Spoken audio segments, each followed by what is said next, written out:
Assalamu alaikum and welcome back. Well, this is the ninth lecture of the Ponce's Speech series, and in today's lecture we'll be talking about the different uses of the article an and a. सबसे पहले आप इस बात को जहन में याद रखो कि ये दोनों आर्टिकल्स a और an दोनों आर्टिकल्स हमारे पास इनडेफिनिट आर्टिकल्स होते हैं। अब इनडेफिनिट आर्टिकल से मतलब क्या है कि अगर हम कहें कि he is a boy mean can be any boy.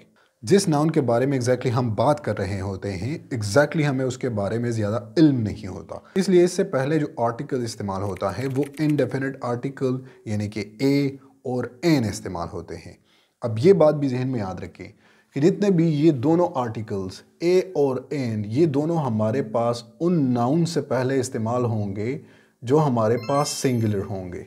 Singular noun से पहले हम एन या ए आर्टिकल का इस्तेमाल करते हैं जिनको इनडेफिनिट आर्टिकल कहते हैं। अब एन और ए दोनों आर्टिकल्स हमारे पास ऐसे ही काम करते हैं जैसे हमारे पास बाकी एडजेक्टिव्स काम करते हैं। यहाँ पर ये बात जहन में याद रखिए कि जब हम इनडेफिनिट आर्टिकल का इस्तेमाल करते हैं तो ए और एन दोनों को इनडेफिनिट आर्टिकल कहते हैं, यहाँ तक क्लियर हो चुका होगा। और सिंगुलर नाउन होगा तो तब उससे पहले हमने इनडेफिनिट आर्टिकल ए और एन का इस्तेमाल करना होगा। कॉन्सोनेंट साउंड अगर हमारे पास किसी नाउन का स्टार्ट होता है और वो हमें एग्जैक्टली मालूम नहीं होता तो उससे पहले हमने इनडेफिनिट आर्टिकल ए का इस्तेमाल करना है। यहाँ पे देख लीजिएगा, a book, a frog, a table, a chair, a car, a lemon. तो अगर नाउन हमारे पास यानी कि बुक भी एक नाउन है, कार भी, इसी तरह से लेमन एंड फ्रॉग, ये चारों के चारों हमारे पास नाउन्स हैं और ये नाउन्स हमें मालूम नहीं होंगे अगर किसी सेंटेंस में, इसलिए इससे पहले हम इनडेफिनिट आर्टिकल ए या एन का इस्तेमाल करेंगे। चूंकि ये हमारे पास कॉन्सोनेंट साउंड से स्टार्ट होने वाले नाउन्स हैं इसलिए इससे पहले हमने ए का इस्तेमाल करना होगा। वाउल साउंड अगर हमारे पास होंगे या वाउल से स्टार्ट होने वाले नाउन्स होंगे तो उससे पहले हमने इनडेफिनिट आर्टिकल एन का इस्तेमाल करना होगा। For example an apple, an orange, an egg, an actor, an author, an umbrella and so on।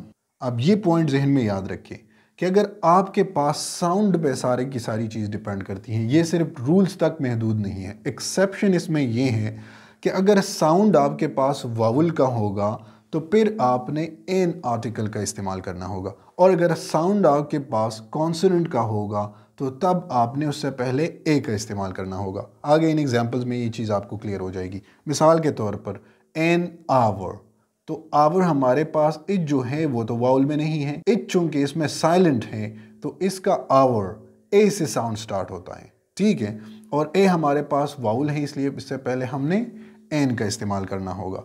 इसी तरह से ऑनेस्ट हमारे पास एक ऐसा है कि जिसमें इच साइलेंट है, तो इच साइलेंट है इसलिए ये जो बाकी का वर्ड प्रोनाउंस होता है तो उसका जो स्टार्टिंग साउंड होता है वो वावल्स की तरह होते हैं, इसलिए इससे पहले हमने इनडेफिनिट आर्टिकल एन का इस्तेमाल करना है। इन एग्जांपल्स को देख लीजिएगा। अ हाउस में चूंकि यहाँ पर हमारे पास इच साइलेंट नहीं है, इच का साउंड प्रोड्यूस हो रहा है, इसलिए इससे पहले इनडेफिनिट आर्टिकल ए का इस्तेमाल करना होगा। आगे भी हमने इसके बारे में पढ़ा कि चूंकि यहाँ पर हमारे पास इच साइलेंट होता है और इसका साउंड जो होता है वो वावल का होता है, इसलिए ये एन आवर कहलाएगा ना कि ए आवर। इसी तरह से एन अंकल हम कहेंगे, एन अंकल कहेंगे लेकिन एन यूनिवर्सिटी नहीं कहेंगे। दोनों यू से स्टार्ट होने वाले हमारे पास नाउन्स हैं लेकिन यहाँ पर यू का जो साउंड है वो प्रोड्यूस हो रहा है अंकल, और यहाँ पर जो यू का साउंड है वो यू से स्टार्ट नहीं होता या वॉवल साउंड से स्टार्ट नहीं होता, बल्कि यहाँ पर ये यू हमारे पास वाई का साउंड प्रोड्यूस करता है। और हमने पढ़ा है कि अगर साउंड हमारे पास वाउल का होगा उससे पहले हमने एन का इस्तेमाल करना होगा, और अगर कॉन्सोनेंट का होगा तो उससे पहले हमने ए का इस्तेमाल करना होगा। होपफुली यहाँ तक ये टॉपिक समझ में आ चुका होगा। बेसिक ग्रामर, एडवांस ग्रामर और स्पीकिंग कैपेबिलिटी को बेहतर करने के लिए हमारे YouTube channel English with Sadiq को ज़रूर सब्सक्राइब कीजिएगा। That's it for now, see you around, अल्लाह हाफिज़।